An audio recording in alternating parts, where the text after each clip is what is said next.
mukul bagian belakang saya, mukul dari kepala saya, dan saya pikir itu sekitar 15 orang lebih.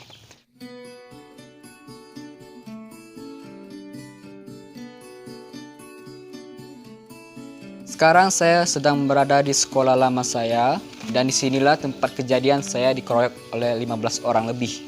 Perkara saya berkelahi udah saya jelaskan di video sebelumnya, jadi kalian harus nonton dulu video sebelumnya supaya video yang saya sampaikan ini tidak terlalu ambigu.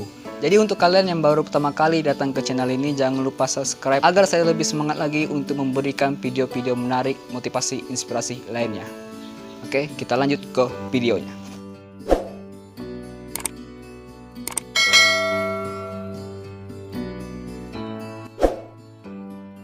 Sebenarnya kami nggak jadi untuk berkelahi, namun tiba-tiba dari arah sana, dia lari dari sana ke saya, lompat, dan memberikan tinjuan pertamanya kepada saya, dan mengenai tepat di mata sebelah kanan.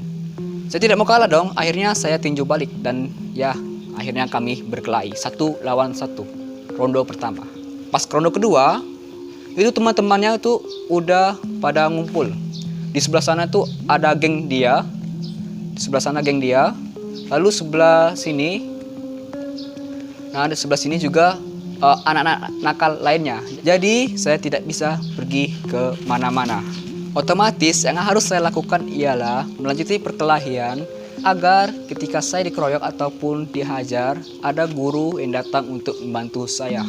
Itulah alasan kenapa saya memutuskan berkelahi di belakang sekolah. Jadi ronde kedua berlangsung. Awalnya itu didorong oleh teman dia tuh, si inisialnya I. Dia di sini di jendela, nah di jendela sini. Lalu di temannya itu dorong-dorong saya supaya kami berkelahi. Nah, akhirnya benar kami berkelahi tinju-tinjuan, dan akhirnya dia jatuh. Dan ini kesempatan saya untuk menyelesaikan permasalahan ini. Tiba-tiba dari belakang temannya itu mulai bantu dia. Mukul bagian belakang saya, mukul dari kepala saya. Banyak yang menendang saya, dan saya pikir itu sekitar 15 orang lebih. Bahkan bukan dari geng dia juga, ada dari satu kelas dengan saya, dia juga bantu mukuli saya. Saya kesusahan, tangan kiri saya menahan kepala saya, tangan kanan saya mencoba untuk mengunci dia. Tapi ya karena terlalu banyak tangan, terlalu banyak kaki, jadi saya tidak bisa bergerak. Yang saya harus lakukan ialah bertahan hingga kepala penjaga sekolah datang ke lokasi dan memisahkan kami. Dan akhirnya saya dan musuh saya tadi dibawa ke ruang guru. Di perjalanan saya sempat bilang kepada penjaga sekolah kalau saya dikeroyok, tapi teman yang ngeroyok saya tadi itu bilang kalau nggak ada pengeroyokan. Nah, jadi yang masuk BK saya dan si musuh saya tadi.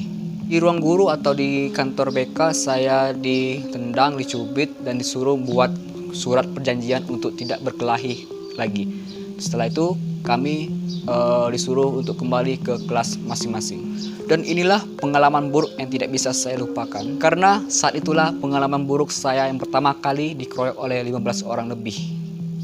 Dan di situ juga lah saya punya penyesalan. Yakni pertama, saya tidak berani mengungkapkan kebenarannya kalau saya dikeroyok oleh banyak orang. Yang kedua, saya salah ambil langkah dalam perdamaian.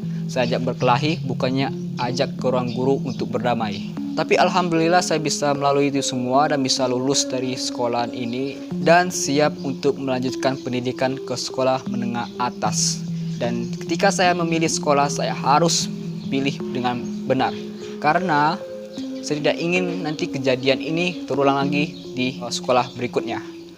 Tapi ternyata ketika saya di SMA, saya mendapatkan pembulian lagi. Bagaimana ceritanya?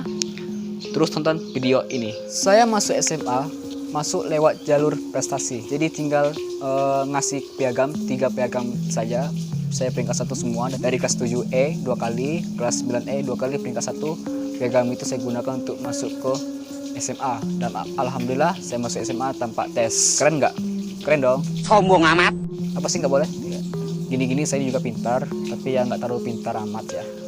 Tapi saya juga cukup bodoh dalam hal matematika. Saya tidak akan membahas tentang matematika, karena saya akan membahas tentang perjalanan saya di SMA. Tidak jauh dari pembulian, saya melakukan kesalahan ketika di SMA, yakni mencari teman-teman yang nakal. Kenapa? Karena saya trauma dengan kejadian di SMP kemarin. Kejadian SMP kemarin saya dikeroyok oleh 15 orang. Karena saya labil, polos, orangnya pendiam, ya gampang lah untuk dibully atau gimana gitu. Apalagi ketika saya di SMP saya nggak dekat sama guru.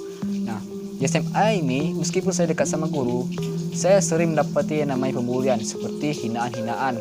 Ya kalian tahu lah, saya kurus, tinggi, dan nggak tahu kenapa mereka tuh pasti punya sekali ide untuk ngatain orang lain gitu. Saya dipanggil Oyong waktu itu, panggil Oyong gitu. Saya nggak tahu tuh apa itu Oyong kan, nggak tahu. Saya nggak kenal. Jadi ketika ada orang manggil saya Oyong, saya balik badan untuk bilang hai atau apa gitu. Saya abaikan saja. Tapi tidak seperti yang saya hadapi ketika di SMP, yang saya dibully, lalu saya dipukuli. Di SMA saya tidak mendapati yang namanya pemukulan. Tapi ternyata anak yang nakal kemarin itu yang saya ajak berantem kemarin, dia masuk SMA yang sama. Saya tidak tahu mengapa dia bisa masuk ke SMA yang sama. Ya kalian tahu sendiri kan, ketika sudah berkelahi sosokan gitu supaya dikatakan kuat untuk menghadapi badan saya yang gede gitu. Nah anak nakal tadi yang saya ajak berantem di SMP kayak nggak punya akhlak lagi gitu. Datang ke saya minta duit, Jod ada 2.000 nggak mau ngerokok? Saya kasih 2.000, 1.000 untuk ketengannya rokok, 1.000-nya lagi untuk power app. Hampir tiap hari saya kasih kayak gitu. Jadi dengan kata lain saya dipalak oleh dia. Tapi alhamdulillah ketika masuk kelas 11 dia keluar dari SMA itu. Jadi saya punya aman pokoknya. Dan di SMA juga kehidupan saya mulai membaik. Saya lebih dekat dengan guru-guru. Saya juga pernah diberikan pekerjaan oleh guru saya, kayak bantu-bantu anak kuliahan, bantu-bantu ngurusin nilai anak-anak, atau bantu jadi pengawas untuk simulasi. Di SMA saya berprestasi. Saya banyak ikut organisasi. Kenapa saya banyak ikut organisasi? Supaya saya lebih dikenal dengan guru. Supaya anak-anak nakal menganggap bahwa saya ini punya dagangan, yaitu seorang guru. Syukur alhamdulillah ketika saya di SMA saya tidak menghadapi lagi yang namanya pembulian seperti pengeroyokan ataupun yang saya hadapi seperti SMP kemarin, karena saya dekat dengan guru. Dagangan saya waktu SMA adalah guru. Meskipun saya tidak punya banyak teman. Masuk kelas 11, kelas 12 itu saya dimasuki guru ke kelas unggulan. Jadi saya tidak bertemu sama anak-anak nakal lainnya. Jadi untuk kalian semua, ketika kalian dibully, bukan berarti kehidupan kalian tuh akan dibully terus. Malah ketika kalian dibully, ketika kalian punya masalah, ketika kalian menghadapi suatu cobaan, itu sebenarnya ingin membuat kalian untuk lebih kuat lagi. Ini seperti saya ceritakan kemarin. Di part 1 saya ceritakan tentang pembulian saya di SD.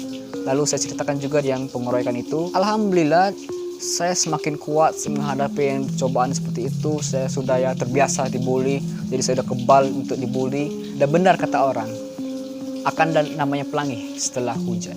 Dan saya mendapati itu semua. Jadi untuk kalian semua, jangan pernah menyerah pada diri kalian sendiri. Jika kalian punya masalah, jangan hadapi sendiri. Kalian punya teman, kalian punya guru. Ketika kalian sekolah, guru BK itu bisa menjaga kalian. Ketika kalian sekolah, teman-teman baik kalian bisa menjaga kalian. Jadi kalian tidak pernah harus berpikir sendiri. Jika kalian berpikir sendiri, orang tua saya tidak khawatir pada saya, teman-teman tidak peduli dengan saya, guru-guru tidak mengawasi saya, ingatlah Tuhan mengawasimu. Ya, jadi kau tidak pernah sendiri. Jadi bagaimana saya menghadapi yang namanya pembulian tersebut, dan saya akan bagi tips tersebut di video berikutnya. Jadi kalian harus tonton setia channel ini.